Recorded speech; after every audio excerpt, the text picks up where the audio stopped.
अगला हमारा लेसन है बहुपद। जैसा कि आपको मालूम है कि लेसन नंबर जो 2 है संख्या पद्धति, वो हटा दिया गया सिलेबस से, यानी वास्तविक जो संख्या थी। अगला लेसन रहेगा बहुपद। तो हमने 9th क्लास में बहुपद के बारे में पढ़ा है। थोड़ा सा बेसिक नॉलेज वापस ले लेते हैं। तो यहाँ देखो बहुपद को 2 भागों में बांटा गया है, एक तो पदों की संख्या के आधार पर और दूसरा है घातों के आधार पर। तो पदों की संख्या के आधार पर बहुपद को कितने भागों में बांटा गया है? 3 भागों में बांटा गया है। एक पदीय बहुपद, द्विपदीय बहुपद और त्रिपदीय बहुपद। एक पदीय बहुपद भी बोल सकते हैं इसको, या एक पदी बहुपद भी कह सकते हैं। ये होता क्या है कि जिसमें पदों की संख्या कितनी हो? 1 हो। जिसमें पदों की संख्या क्या हो? 1 हो, उसे हम एक पदीय बहुपद कहते हैं। जैसे एग्जाम्पल 5 अक्स स्क्वायर कोमा, अब यहाँ देखो एक पद है, 2 अक्स की घात 4 कोमा 3 अक्स, यानी यहाँ घात से कोई मतलब नहीं है, हमें केवल पद देखने हैं कितने हैं। यदि एक पद है तो वो एक पदीय बहुपद होगा। द्विपदीय बहुपद जिसमें पदों की संख्या क्या हो? 2 हो। देखो यहाँ पर 6x + 5 2 पद हो गए, 7 अक्स की घात 3 + 1 कितने पद है इसमें? 2 है। यानी जब हम पदों की संख्या के आधार पर बहुपद बताएंगे तो वहां पर घात का कोई मतलब ही नहीं होगा। त्रिपदीय बहुपद जिसमें पदों की संख्या क्या हो? 3 हो। 5 अक्स स्क्वायर + 6x + 1 यानी 1 2 3 पद हो गए।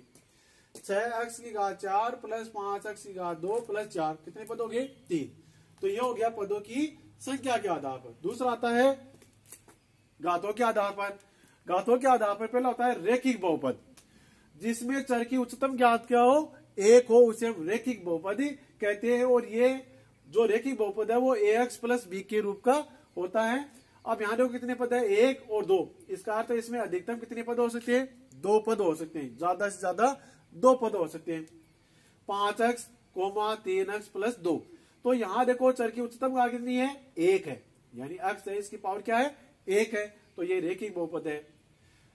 3x + 2, इसमें देखो चर की उच्चतम घात क्या है? 1 है, तो यहाँ पे क्या है? ये भी रेखिक बहुपद है, यानी इसमें अधिकतम कितने पद हो सकते हैं? 2 भी हो सकते हैं, अधिकतम 2 और कम से कम 1 हो सकता है। द्विघात बहुपद, तो जिसमें चर की उच्चतम घात क्या होगी? अभी नाम से स्पष्ट है, द्वि यानी 2, यानी घात क्या होगी इसकी? 2। द्विघात जो बहुपद है वो किस रूप का होगा? ax² + bx + c के रूप का होगा। तो यहाँ देखो कितने पद आए? 1 2 3, यानी इसमें अधिकतम 3 पद हो सकते हैं। 6x² x² + x + 1 5x² + 4। देखो यहाँ चर की उच्चतम घात क्या है? 2 है, यहाँ पर भी 2 है और यहाँ पर भी 2 है, इसलिए ये द्विघात बहुपद है। त्रिघात बहुपद, तो त्रिघात बहुपद को कैसे लिखना? आपको इसी प्रकार लिखना है, जिसमें चर की उच्चतम घात कितनी हो? 3 हो, तो वह त्रिघात बहुपद कहलाता है। और ये किस रूप का होता है? ax³ + bx² + cx + d के रूप का होता है। और इसमें अधिकतम पदों की संख्या कितनी हो सकती है? देखो 1 2 3 और 4, अधिकतम पदों की संख्या 4 हो सकती है। एग्जाम्पल देखिए 5 अक्स की घात 3, तो यहां देखो चर की उच्चतम घात क्या है? 3 है। 6 अक्स की घात 3 + 2, तो यहाँ चर की उच्चतम घात 3 है। 2 अक्स की घात 3 + अक्स की घात 2 + 5x + 4, तो यहाँ चर की उच्चतम घात क्या है? 3 है। एक और होता है अचर बहुपद। अचर बहुपद वह बहुपद होता है जिसमें क्या हो?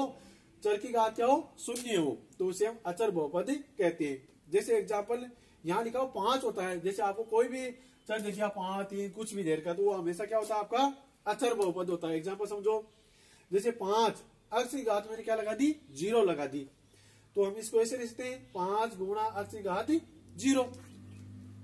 अब घातांक में एक नियम होता है, सूत्र होता है कि यदि किसी चर की घात क्या हो? 0 हो, तो उसकी वैल्यू क्या होती है? 1 होती है। तो यहाँ देखो 1 की पावर 0 दे रखी है, तो उसकी वैल्यू क्या होगी? 1 होगी। तो यहाँ 5 गुणा x की पावर 0, यानी 1 की पावर 0 का अर्थ क्या होता है? 1 होता है। तो यहाँ लिख देंगे 1, 5 को 1 से गुणा पर 5।